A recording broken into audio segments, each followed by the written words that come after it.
Record button. Oh, good afternoon. Happy March 15th. Yesterday was the 14th. That was Pi Day. March 15th. How is everybody doing? Welcome, welcome. My name is Michelle.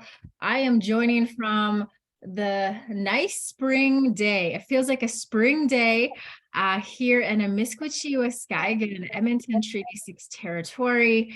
It's a beautiful day to learn, to take in the story, take in the knowledge that's going to be passed on today. So I hope you come with an open mind, an open heart. The fact that you are here tells me that you are open already. So thank you for joining us.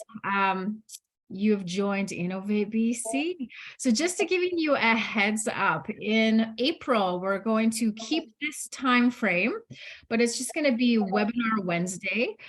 We usually have links to learning on Tuesday, and then we have Innovate BC on Wednesday. But now we're just going to transition to one webinar a week, which I think is excellent. So I hope you join us next month as well. Acknowledging the gift of this day, the sun rising in the east, Creator meeting us for another day, giving us another opportunity, another gift to walk this beautiful, world that we live in with all of our relatives, the animals, the plants, the sacred waters, the gift of Mother Earth. We never walk alone. I was out this morning, and it was before the sun was rising, and I looked up and it was beautiful. It looked like a half moon, half grandmother moon in her phases. And it was just a beautiful reminder, again, that we never walk alone. We're always surrounded by goodness, always surrounded by our relations. So we are going to get on with today. So we have a workshop with Miranda Kennedy. She's going to talk about project management. So in the past few decades, organizations have discovered something incredible. Principles that have been used to create enormous successes in large projects that can be applied to projects of any size to creating amazing success. So as a result, many employees are expected to understand project management techniques and how to apply them to projects of any size. So today's workshop will give you an overview of project management process, as well as key project management tools that can be used in every day, which is awesome. I love tools. So Miranda, a little bit about our guest speaker. She's a proud member of Little Pine First Nation in Saskatchewan. She attended the University of Saskatchewan and holds a Bachelor of Commerce degree in Human Resource Management. She has over, let's count it, 20 years of combined experience in social work, human resources, and project management. And her upbeat attitude, great communication skills, and extensive background in handling complex issues makes her a valuable resource for First Nations communities. So she is well-spoken, motivational speaker, HR advisor, training and life skills coach, passionate about helping First Nations youth become independent, resourceful, and contributing members of their community in which they live. So we got a powerful woman here to pass on her knowledge. And we are so honored that you have joined us, Miranda. So there will be opportunity at the end for any questions or comments, but feel free to use that chat box along the way if you have any comments, questions, and we will definitely make note of them. And so I'm going to pass this off to the one and only Miranda Kennedy. The show is yours. Welcome. Okay, good afternoon and welcome everybody. Hello, Ruby. Nice to see you. Haven't seen you in a while. But anyway, let's get started. We don't have much time. I'm actually going to stop my video and do more talking. And let's get started. So welcome to the project management workshop. In the past few decades, like we were saying, organizations have discovered something incredible, principles that have been used to create enormous successes in large projects can be applied to projects of any size to create amazing success. So I do a lot of project management, and the one that I'm currently working on, and it takes like a whole year to plan, is the Okinawa Nations Conference. And I'll show you some examples of tools I use. We use Team quite often, Teams, but I'll also show you an Excel sheet that, if you want that, I can send it to you, but we're going to have a look at it during this workshop, okay? All right, so this is what we're going to cover. Define projects, what is project management, and what is a project manager. We'll also look at perform, like how to do a needs assessment when you're doing a project. So say somebody wants a project done, it could be very small to very big.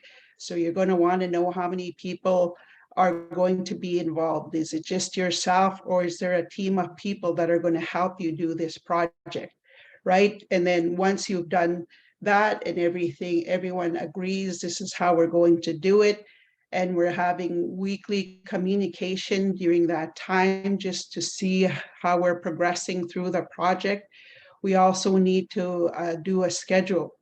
We use Teams, and we also assign tasks to people and when they have to be completed. And then at the end, we'll look at a RACI chart. We actually develop them. We have an HR tool that we use. We have a finance one. There's different RACI charts that you want to use just to see how the flow goes, right? And if the flow actually works. And with our HR tool, it does work, right? So we know the process of how we're going to say, like, we want to bring somebody on, and at the end, how do we bring them in, right? So there's a chart, a flow chart that we use for project management. It's the same thing. And then you're going to want to monitor and maintain that project that you're working on, okay? So what is a project? A project is a limited endeavor, meaning it has specific start and end times, right? That is undertaken to meet particular goals and objectives. Projects are different than processes or everyday operations, which are repetitive, permanent, or semi-permanent functional work taken on to produce products or services. So in a project, when you're doing it, there's limited endeavor, there's start and end dates. You actually have clear goals, and you're actually going to define who's responsible for what. So when you're doing a project, that's what you need to do. So I may be the project manager, but I have people that may be helping me with this project. If it's a small project, maybe I can do it alone.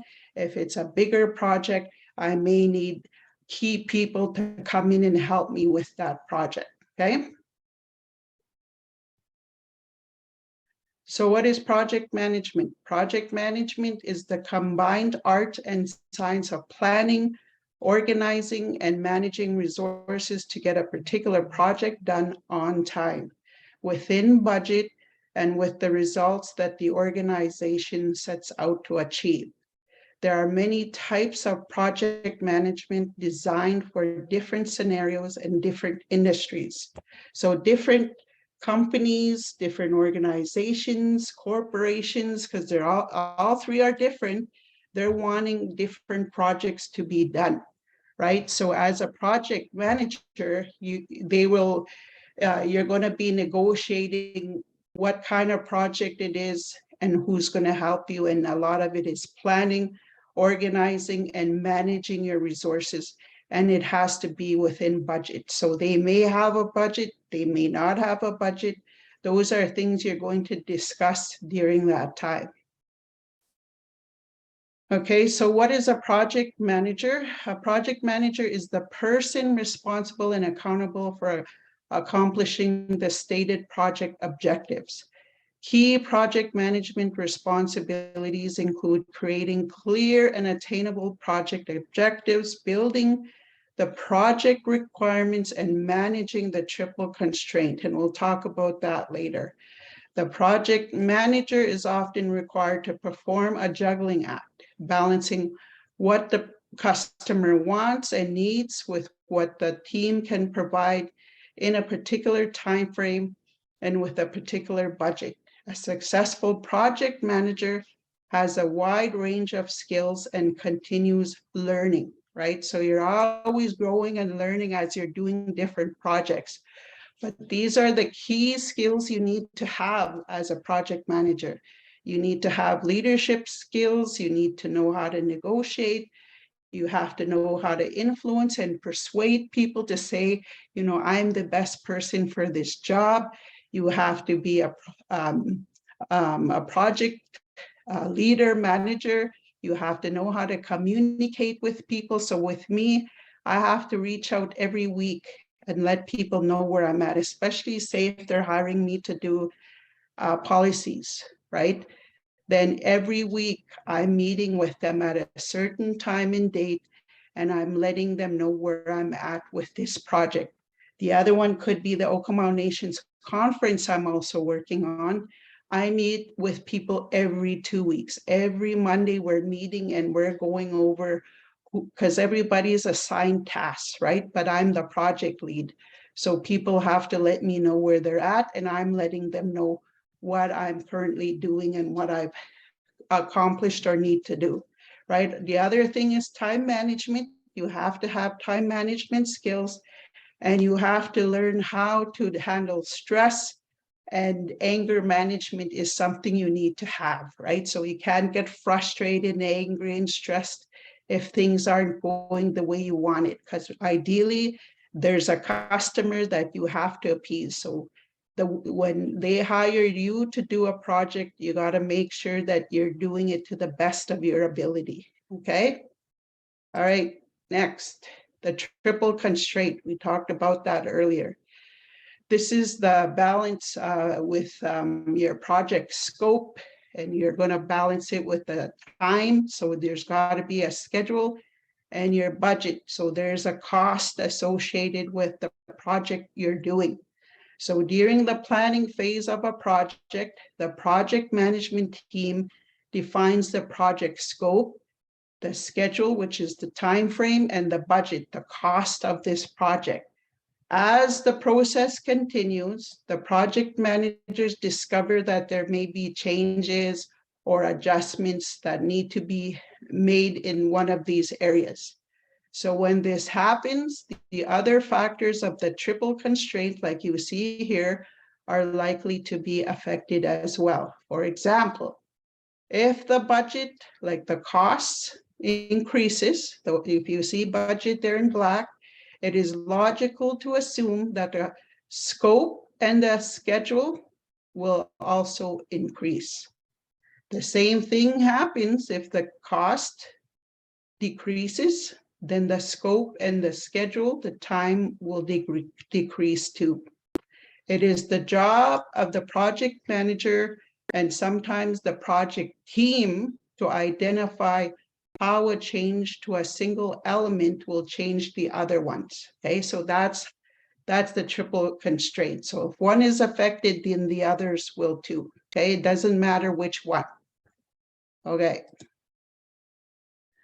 So initiation. So the first phase of a project management is initiation. This is where the project starts to take shape. Stakeholders and the team members work together to identify wants and needs. And then the project team creates a plan to accomplish the objectives that you outlined with the time and the budget available, right? So here's when we're talking about what it is they want, how we're going to do it, how long it's going to take, what is it going to cost, right? So this is where we're talking about how this project is going to manifest itself, okay? So a stakeholder is someone who has an interest in the development or the outcome in the project. This person is usually only involved at key project gateways, such as the project initiation. So they're at the start and maybe at the end when they're evaluating how well we did. Their main role is to provide feedback and guidance. Maybe they'll pop in every now and then just to see how things are going, but not necessarily right through, although some do want to be involved every step of the way, right? So when you are identifying stakeholders, think outside the box. Ask other members of the team and the organization, so who else should be involved in this? Who might be affected, during this time, right? So who has interest? Who's going to be giving feedback? Who's going to be providing the guidance during this project? And who might be affected, right? Those are the 4 key points. All right, so now you're assessing the needs and wants. When stakeholders and other project members begin identifying the goals of the project, encourage them to list any and all possibilities. If the sky's the limit, then what would they want the project to look like? Or what is it that they want, right? Decide which items are necessary, the needs. So the nice haves, like the wants. And then after that, you're going to prioritize those, right? So they should decide which items are necessary for the project's success and which are nice to have. If the list is lengthy, wants and needs can be prioritized to help the team identify the most important tasks, right? Remember, this is not a final list, just brainstorming to kick things off. Okay. Oh, sorry. Okay, so setting SMART goals. This is a pretty popular term. People talk about SMART goals all the time. So SMART goals really are specific, measurable, they're agreed upon, they're relevant and timely, right? So each project should have a goal statement, which is the SMART statement. It is a convenient acronym for the set of criteria that a goal must have in order for it to be realized by the goal achiever. Specific, in order for the project team to achieve a goal, stakeholders must be very clear about what they want, right? So vague goals produce vague results. Measurable, it's crucial that you are able to track your progress towards your goal. That's why all goals need some form of objective measuring system so that you can stay on track and become motivated when you enjoy the sweet taste of quantifiable progress. Agreed upon, all team members and stakeholders must agree on the goal or goals. Relevant, the goal must be relevant to the business purpose. And then timed, in order for a project to be considered a project, it must have a specific start and end date. So for example, could be to build a new 500,000 square foot office facility and have all the staff relocate by December 31st, something like that, right? Okay. Oh. Now, creating requirement and deliverables. Now that we have some idea of what we want our project to accomplish, we can begin setting requirements. Requirements outline exactly what a project must do in order for it to be considered successful. For example, let's say one goal for our project is to reduce the time to process inbound orders to 15 minutes by January 1st. As part of this, you should then be able to create your deliverables. These define what people can expect to hold in their hands after the project is complete. These deliverables will help you set clear expectations at the beginning of your project and maintain a clear idea of what you are doing as you execute the project. Okay, so, sorry. So when building your plan, remember everything in the plan is a prediction. So most of the time when we're working on a project and we're submitting a proposal on how we're going to complete this project, we're outlining start dates, end dates. Maybe we already know when the project has to be completed. So you're kind of estimating, it's a prediction of how you're going to roll this out, right? The only fact that you know for certain is that your plan is definitely not 100% right, right? So sometimes you might take longer, maybe you're going to finish on time. It depends on the project. All right, so managing expectations. Each stakeholder and each project team member will have different expectations. As the project manager, you need to manage all of them. Unmanaged expectations will cause conflict and can cause the project to fail. So key points should include, does everyone involved have the same understanding of the project? Does everybody know how this project's going to start and end and what has to get done? You also need to clarify responsibilities that you assign, clarify the outcomes and time frame that is needed. You need to clarify the requirements and the budget, understand the budget and the schedule linkages, communicate to everyone who is relevant. So all this stuff is, when you're a project manager, you're the lead. You have to make sure you know who can do what, they know when they have to finish, and they know what the budget looks like, and that you're communicating with them as often as you can, depending on the size of the project and how fast or maybe time frame, right? Some projects you got to finish within 3-5 days. Some projects a week, maybe a couple weeks, maybe a couple months, maybe a year, right? So those are things you have to consider in how you're going to manage that project. Okay, so to begin the planning process, you must first make a list of all the tasks that are going to be done. Let's say you're going to paint a room, right? So a simple task like that. So the tasks might include get paint samples, choose a paint or paint colors you like. Maybe you're going to remove all the furniture from the room, take off the trim from the walls, like the baseboards, and then maybe you're going to paint the trim.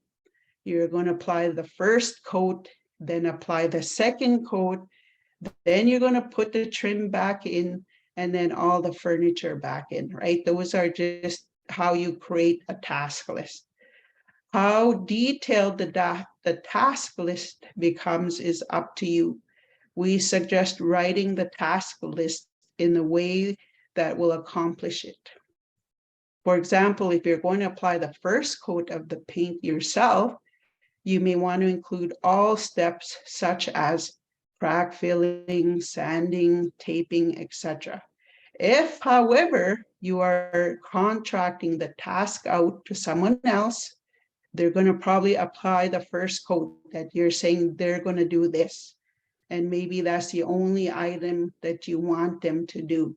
But your painter would probably be doing the stuff that I just said as part of that deal. Okay, but you're actually going to oversee that after to see how they did it, and if it was, you know, to your liking. You can do it or get somebody else to do it. Okay, so here's estimating time. So here's an equation that I just put up there on how you can estimate time. But normally, if you're going to contract people out, those people might say, well, it's going to take me 2-3 hours. Maybe some will say it's going to take me a week, 2 weeks, right? Sometimes when you have other people coming in and helping you, they kind of know already what it takes to do certain work, right? But I just threw this up there, and you know, if you want to calculate time. Okay, now that the task list is complete, it's time to decide what resources will be used to accomplish the task. So in project management, resources means the people, materials, and money. A common method of resource listing is to list the task, estimate the time, and the resources required in a table, right?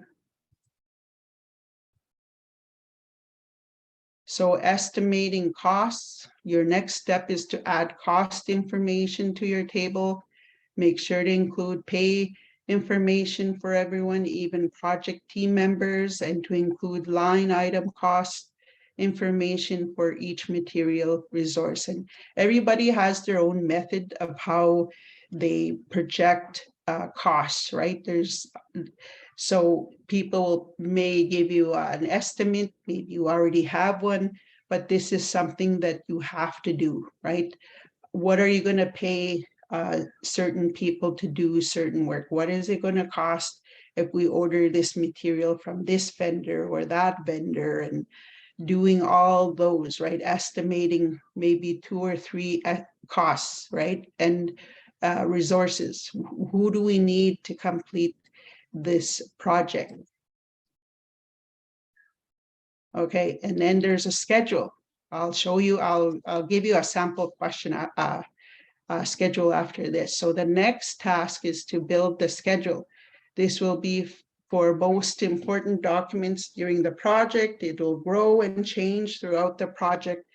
Keep it up to date to make sure that you will meet your deadlines. There are many scheduling tools available out there. Let's just talk about a simple table format. So these are the key points you would want to have in your schedule. The first column could list the tasks that need to be performed. This list is typically organized in order in which the task will be accomplished chronologically. In addition, think of how the project might be broken up into phases to help subdivide tasks that will be performed. The second column specifies the duration of time or each task. This duration might be listed in terms of days, weeks, hours, depending on the project. Next, people and equipment can be listed, followed by start and end dates or times. In order to build the schedule, you will need the availability of people and machines, and sometimes material resources. So I'm going to show you. I'll bring this back up. Hang on. I'm going to show you something. It's just a sample. Okay, so here's a template. Can you guys see this? Whoop, sorry.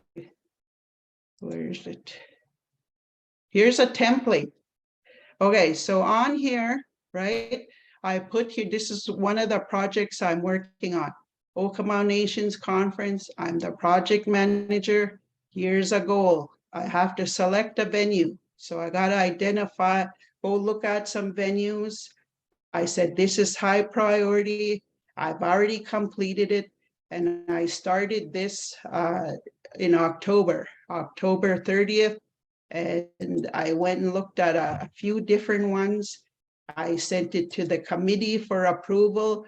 And Enoch was, the casino was what we said we'd go with, right? So we visited some venues. I was the person who did that. Then we got a contract. Who signs the contracts? Not me. It's the CEO, right? So that's complete and done. So maybe the next one is secure speakers. So now we have to recruit speakers, right? So that's me. I put a call out for presenters. I did it on Facebook, and I did it during October, right? And then by January, we had people that needed to submit biographies, right? So we said February 15th, you need to get your stuff in if you want to be a speaker at this event. So then we confirmed the speakers. I gave them a service agreement saying, okay, we agreed on these terms. This is what we're going to offer. This is what you're going to do, you know, I outlined it in the agreement. Then we created a speaker or facilitator brochure, right? An agenda. All these things were created. and they were sent to the conference committee. The second one could be to recruit sponsors. So the CEO, the VPs, and the sales team all are part of the identifying who are all the sponsors, right? Then we put it in a Excel sheet. We write up the sponsor agreement. We send emails. We did cold calls. We said who was responsible for all these, and how important is it? And is it done? Is it in progress? When were these started? What has to happen? Here's the notes, right? And then goal number 4, how do we promote an event? Create posters. So we hired an outside contractor who did all this, right? And they sent it to me, right? Then we're going to be ordering swag. Finance is going to order them, but that's not right away. So it's low. They haven't started, right? But these are things we said we need: USBs, mouse pads, pens, swag bag, you name it, right? There's a list. Then we said we're going to create a social media strategy. Who's doing that? Sales, project lead. It's a high priority. It's in progress. When did we do this? And we emailed quotes to our CEO and our finance because they need to know, what is this going to cost? Make marketing materials. So it's our contractor again, right? It's still in progress. Like, there's so many things involved, but I just kind of put this together just so you could see a template of what a project manager may do. But like I said, we use Teams.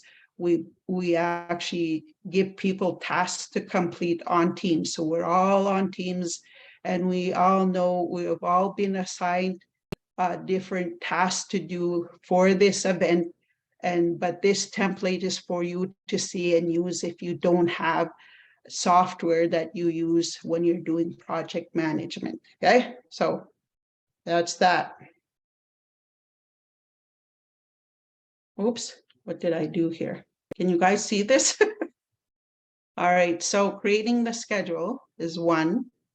Then the next one is creating the communication plan. Like I said, we use Teams, but in here, you're gonna put what, so you're gonna create meetings. Is it weekly, bi-weekly, monthly? Who's involved? The project team, where, what room, or is it on Zoom?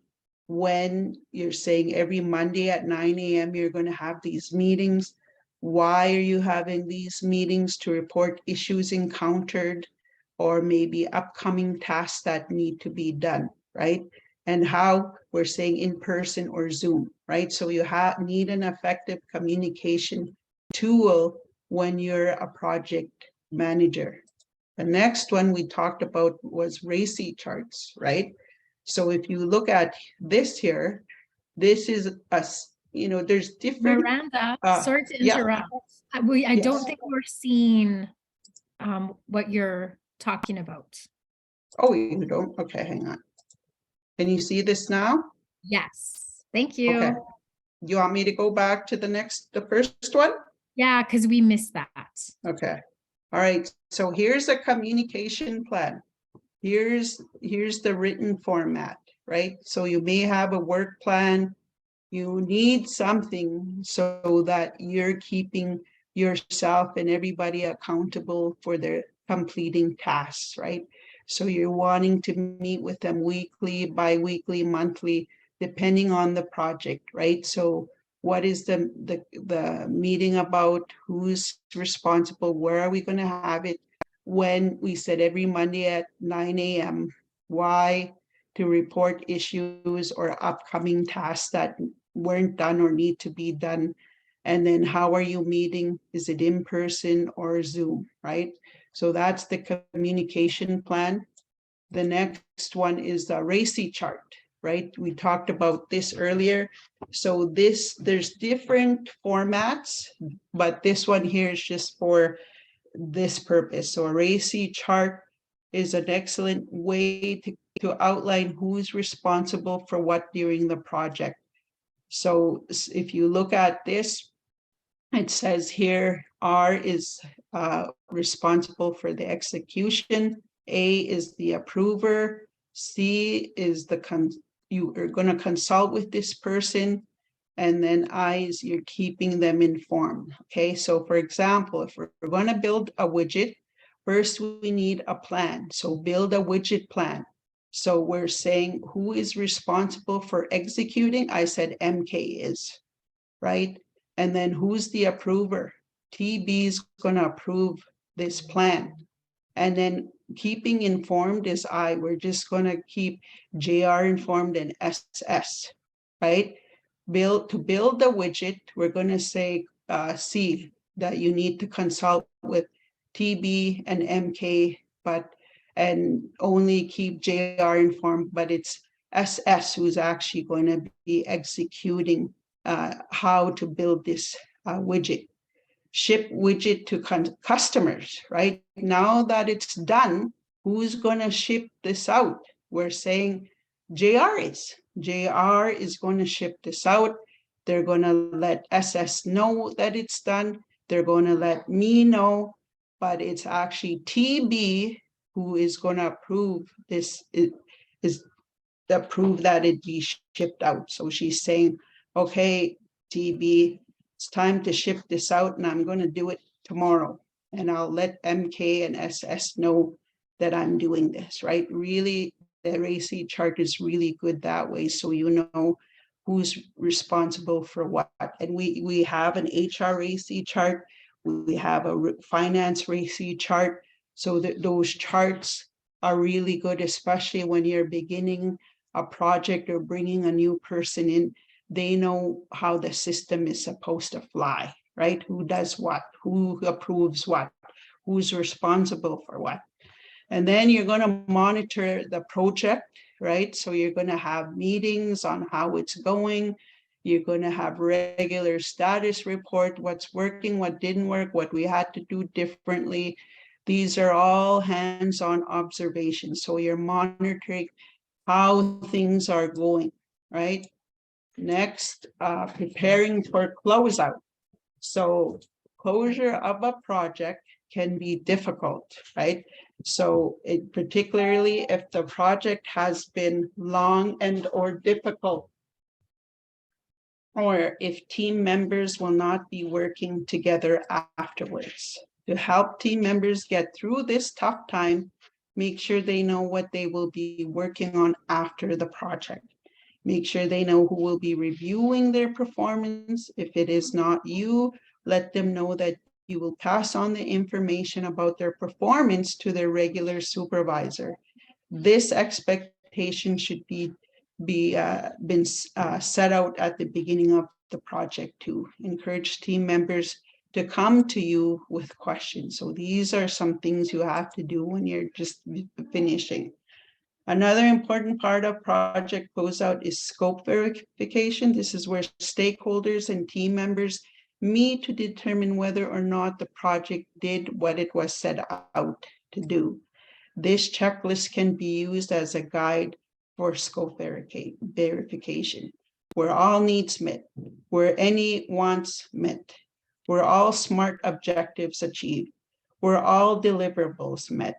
Are the stakeholders happy with the results? Are team members happy, right? So these are things that you want to check, right? So next, learning from project challenges. So no project will go perfectly. There will always be a risk you didn't anticipate, tasks that run longer than they should have, project team members that didn't perform as you expected. If it can happen, it probably will.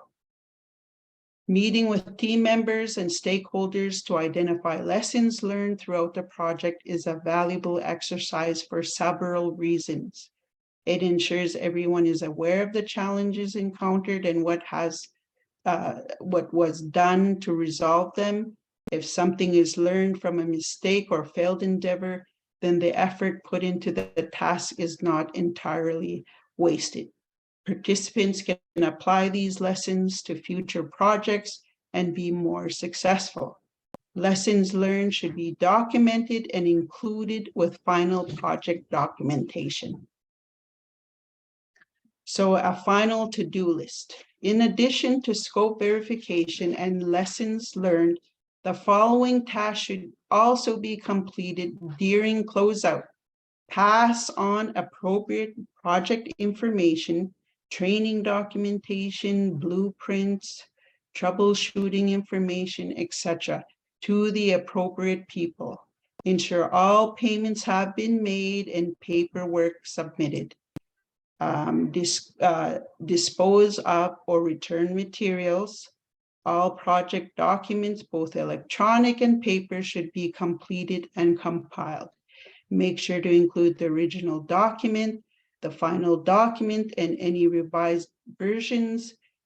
Key documents can include statement of work, project charter, project planning worksheet, project schedule and related documents, risk management plan, communication plan, change management requests, team member evaluations, lesson learned, meeting minutes, status reports. These are some things that can be included in there, okay?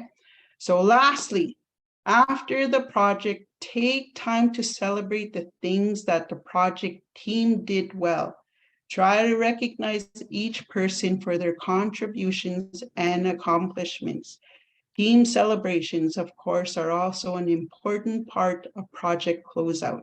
It is a great idea to have a team party or dinner, right? Another excellent idea is to have a closeout meeting with stakeholders, team members, and other interested parties. This provides an opportunity to review the project's accomplishments and challenges. And it ties in with your next topic, right? So here, you know, when you do this, then these people who have been working with you will more likely work with you again.